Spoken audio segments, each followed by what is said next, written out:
19 ਸਾਲ ਦਾ ਸੀ, ਚੰਗਾ ਖਿਡਾਰੀ ਸੀ, ਪਰ ਨਸ਼ਾ ਜਿੱਤ ਗਿਆ। ਤਰਸੇਮ ਸਿਆ, ਇਸ ਅੱਗ ਦਾ ਸੇਕ ਤਾਂ ਘਰ ਘਰ ਪਹੁੰਚਿਆ, ਪਰ ਬਸ ਹੁਣ ਹੋਰ ਨਹੀਂ। ਪੰਜਾਬ ਸਰਕਾਰ ਨੇ ਨਸ਼ਿਆਂ ਦੇ ਵਿਰੁੱਧ ਇੱਕ ਸਖਤ ਮੁਹਿੰਮ ਚਲਾਈ ਹੈ ਤੇ ਅਸੀਂ ਸਾਰਿਆਂ ਨੇ ਇਹਨਾਂ ਦਾ ਸਾਥ ਦੇਣਾ ਕਿ ਅੱਜ ਤੋਂ ਬਾਅਦ ਨਾ ਇਸ ਪਿੰਡ ਵਿੱਚ ਨਸ਼ਾ ਵਿਕੂਗਾ ਤੇ ਨਾ ਹੀ ਕਿਸੇ ਨਸ਼ਾ ਵੇਚਣ ਵਾਲੇ ਨੂੰ ਇੱਥੇ ਵੜਨ ਦਿੱਤਾ ਜਾਊ। ਜਿਹੜੇ ਨਸ਼ੇ ਵਿੱਚ ਫਸੇ ਹੋਏ ਨੇ ਉਹਨਾਂ ਨੂੰ ਨਸ਼ਾ ਮੁਕਤੀ ਕੇਂਦਰ ਵਿੱਚ ਭਰਤੀ ਕਰਾਵਾਂਗੇ। ਕੋਈ ਵੀ ਨਸ਼ਾ ਤਸਕਰ ਦੀ ਜ਼ਮਾਨਤ ਨਹੀਂ ਕਰਾਏਗਾ। ਵਾਅਦਾ ਕਰੋ, ਅਸੀਂ ਆਪਣੇ ਪਿੰਡ ਨੂੰ, ਆਪਣੇ ਪੰਜਾਬ ਨੂੰ नशा मुक्त करके रहेंगे।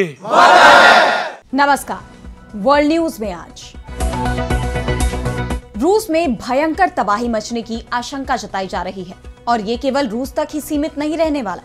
अमेरिका से लेकर जापान तक हड़कंप मच गया है।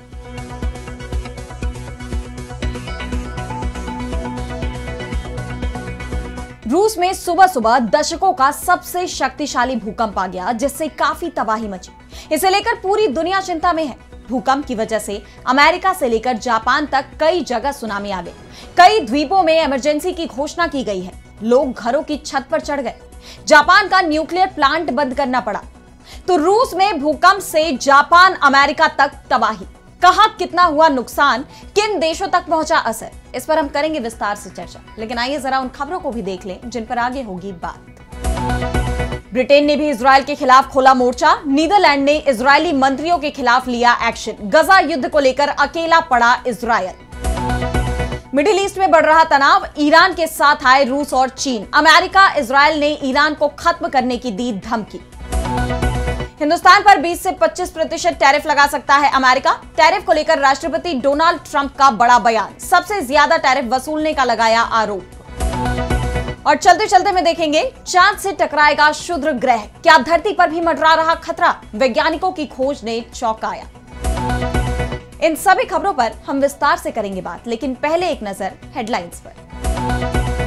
संयुक्त राष्ट्र ने माना हिंदुस्तान में पहलगाम हमले के लिए टीआरएफ जिम्मेदार। यूएनएससी रिपोर्ट में कहा आतंकी संगठन ने अटैक की 2 बार ली जिम्मेदारी। लश्कर के बिना अटैक मुमकिन नहीं। 22 डेमोक्रेटिक राज्यों ने ट्रंप प्रशासन पर दायर किया मुकदमा। मेडिकेड फंडिंग में कटौती के फैसले का किया विरोध। राष्ट्रपति ट्रंप ने सरकारी खर्च कम करने की दिशा में किया फैसला।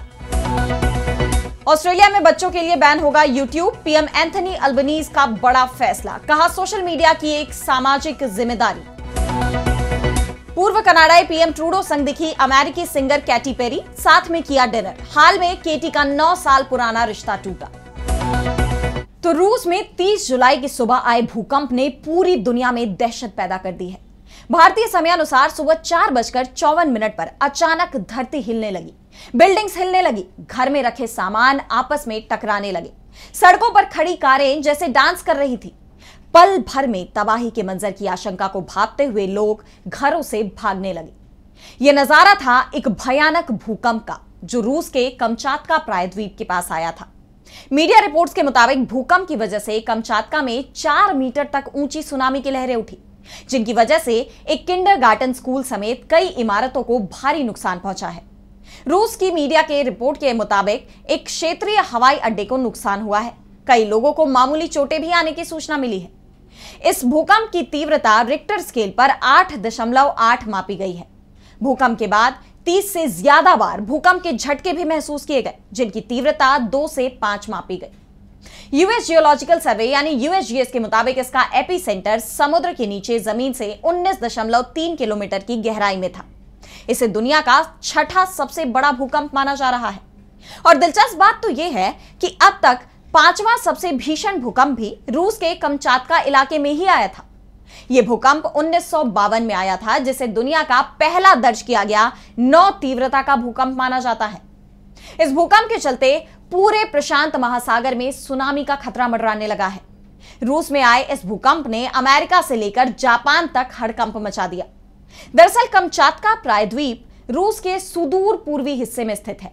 यह प्रशांत महासागर के किनारे साइबेरिया के पूर्वी छोर पर बसा है, जो उत्तर में बेरिंग सागर, दक्षिण में जापान और पूर्व में प्रशांत महासागर से घिरा हुआ है। यही वजह है कि अमेरिका के अलास्का, हवाई से लेकर जापान के कई तटों तक सुनामी की लहरें पहुंची हैं।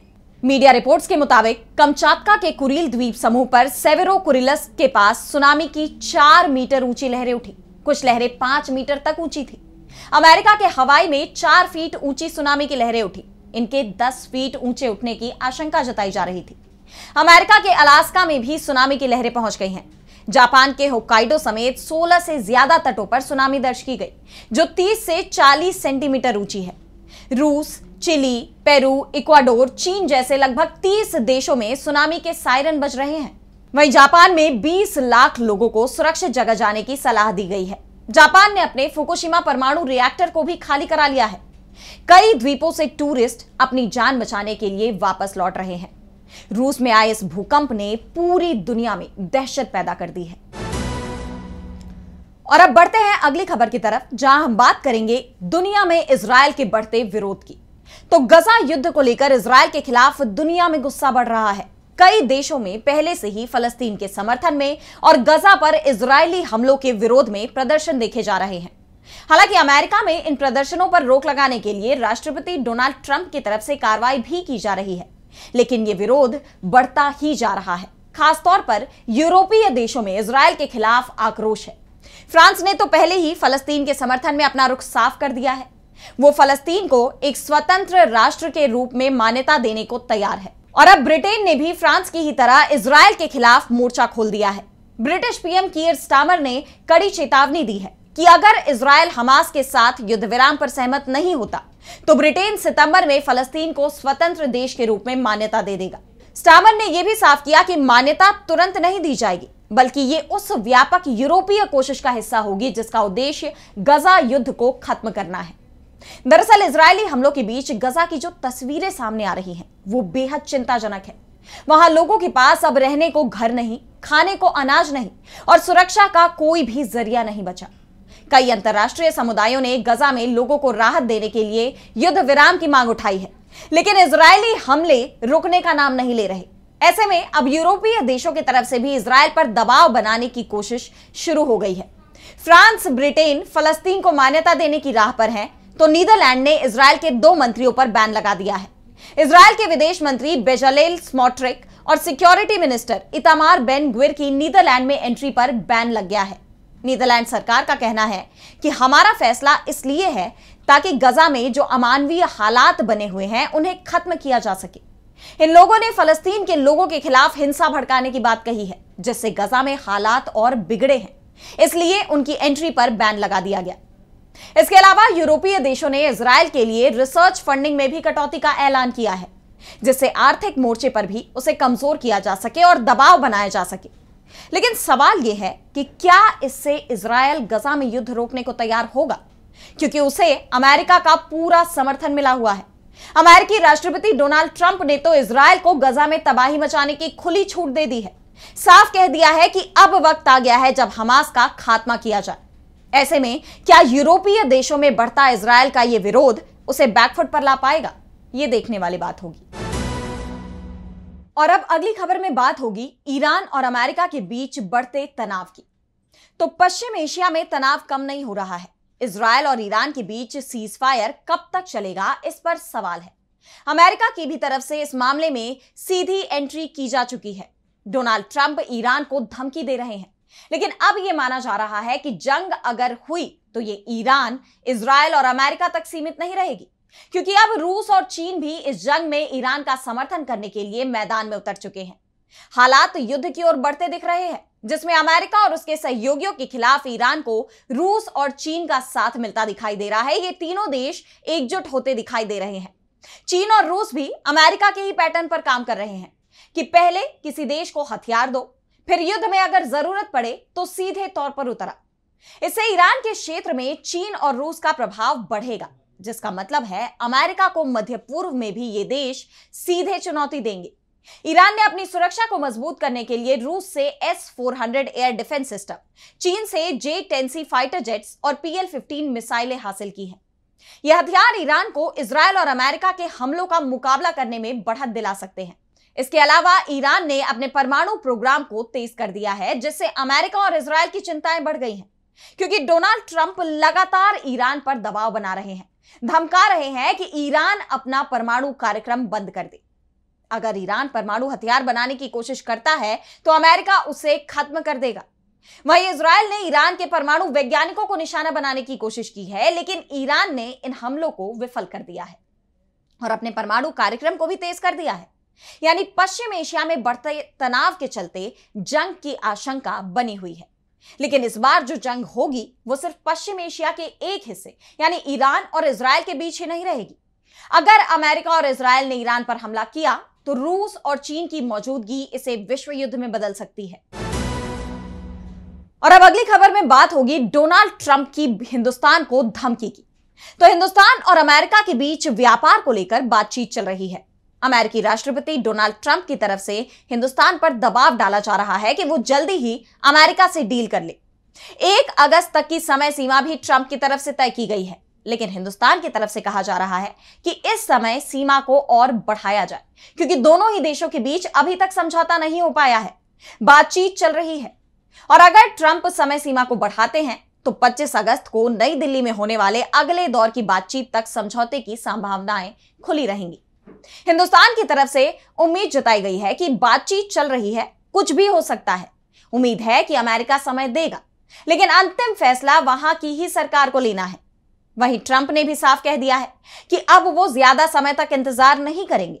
ट्रंप ने धमकी देते हुए कहा है कि अगर इस तारीख तक हिंदुस्तान और अमेरिका के बीच ट्रेड डील नहीं होती है तो वो भारत पर 20 से 25% तक टैरिफ लगा सकते हैं। ट्रंप ने कहा कि मुझे लगता है कि हिंदुस्तान अच्छा दोस्त है, लेकिन उसने लगभग हर देश से ज्यादा टैरिफ वसूले हैं। ये अब नहीं चल सकता। हिंदुस्तान पर अधिक टैरिफ लगाया जा सकता है। आपको बता दें कि ट्रंप ने पहले 2 अप्रैल 2025 को भी हिंदुस्तान से आयात पर 26% टैरिफ लगाने का ऐलान किया था, जिसे बाद में रोक दिया गया। हालांकि अब एक बार फिर उन्होंने सीधे तौर पर दबाव बनाने की रणनीति अपनाई है। भारत के वाणिज्य मंत्री ने पिछले सप्ताह कहा था कि उन्हें उम्मीद है कि 1 अगस्त की ट्रंप की तरफ से तय की गई डेडलाइन से पहले ही व्यापार समझौता हो सकता है। लेकिन ट्रंप के इस नए बयान ने हिंदुस्तान सरकार की राजनयिक चुनौतियों को और बढ़ा दिया है। अब यह देखना दिलचस्प होगा कि नई दिल्ली इस पर क्या प्रतिक्रिया देती है। क्या दोनों देश समझौते की दिशा में निर्णायक कदम उठा पाते हैं? इस बीच अमेरिका के राष्ट्रपति ट्रंप ने 31वीं बार फिर से यह दावा किया है कि उन्होंने भारत और पाकिस्तान के बीच जंग रुकवा दी और इसके लिए व्यापार रोकने की धमकी दी थी। यानी ट्रंप ट्रेड डील को लेकर हिंदुस्तान पर लगातार दबाव बना रहे हैं। और अब चलते चलते में हम बताएंगे चंद्रमा पर होने वाली बड़ी घटना के बारे में। तो हमारे सौर मंडल में करोड़ों क्षुद्र ग्रह घूम रहे हैं। इनमें से कुछ ऐसे भी हैं जो भविष्य में धरती के लिए खतरा पैदा कर सकते हैं। इस बीच नासा के वैज्ञानिकों ने एक नए क्षुद्र ग्रह की पहचान की है। नासा की तरफ से कहा गया है कि इस क्षुद्र ग्रह के पृथ्वी से टकराने की उम्मीद केवल 4% है। वैसे तो अंतरिक्ष एजेंसी की तरफ से कहा जा रहा है कि इसके पृथ्वी से टकराव की उम्मीद बहुत कम है, लेकिन अगर ये पृथ्वी से टकराता है तो जबरदस्त नुकसान होगा। इस क्षुद्र ग्रह को शुरू में पृथ्वी के लिए खतरा माना गया था और इसे टोरिनो प्रभाव खतरा पैमाने पर अब तक की सबसे ऊंची रेटिंग दी गई थी। लेकिन फरवरी 2025 में नई कक्षा गणनाओं के बाद यह साफ हुआ कि पृथ्वी सुरक्षित है, लेकिन चंद्रमा खतरे की जद में है। इस क्षुद्र ग्रह के चंद्रमा से टकराने की संभावना जताई जा रही है। दावा किया जा रहा है कि ये एस्टेरॉयड 2032 में चंद्रमा के दक्षिणी गोलार्ध यानी सदर्न हेमिस्फीयर से टकरा सकता है। इसका आकार लगभग 175 से 220 फीट के बीच आंका गया है, जो किसी 15 मंजिला इमारत के बराबर है। इस अंतरिक्ष पिंड की तस्वीरें नासा के जेम्स वेब स्पेस टेलीस्कोप ने 26 मार्च 2025 को ली थी, जिनमें इसकी सतह पर बोल्डर जैसे पत्थर दिखाई दे रहे हैं। अगर यह चंद्रमा से टकराता है तो यह एक आधा मील से भी बड़ा गड्ढा बना सकता है। यह पिछले 5000 सालों में सबसे बड़ी खगोलीय घटना साबित हो सकती है। कनाडा की वेस्टर्न ओंटारियो और एथाबास्का यूनिवर्सिटी के वैज्ञानिकों द्वारा तैयार किए गए एक अध्ययन के मुताबिक चंद्रमा से टक्कर के बाद विशाल मात्रा में चट्टानी मलबा अंतरिक्ष में फैल सकता है। ये 10,000 से ज्यादा सक्रिय उपग्रहों और 25,000 से ज्यादा ट्रैक किए गए अंतरिक्ष मलबे के लिए गंभीर खतरा बन सकता है। माइक्रो टुकड़ों के टकराव से सैटेलाइट्स के संचार, नेविगेशन और डेटा ट्रांसमिशन जैसी अहम प्रणालियां प्रभावित हो सकती हैं। अगर चंद्रमा से यह टकराता है तो कुछ बारीक चंद्रीय कण पृथ्वी के वायुमंडल में प्रवेश कर सकते हैं। वैज्ञानिकों के मुताबिक यह घटना देखने में तो आकर्षक होगी, लेकिन इससे पृथ्वी पर कोई गंभीर नुकसान नहीं होगा। तो आज इस वर्ल्ड बुलेटिन में इतना ही। देश दुनिया की तमाम बड़ी खबरों के लिए देखते रहिए डीबी लाइव और मुझे दीजिए इजाजत। नमस्कार।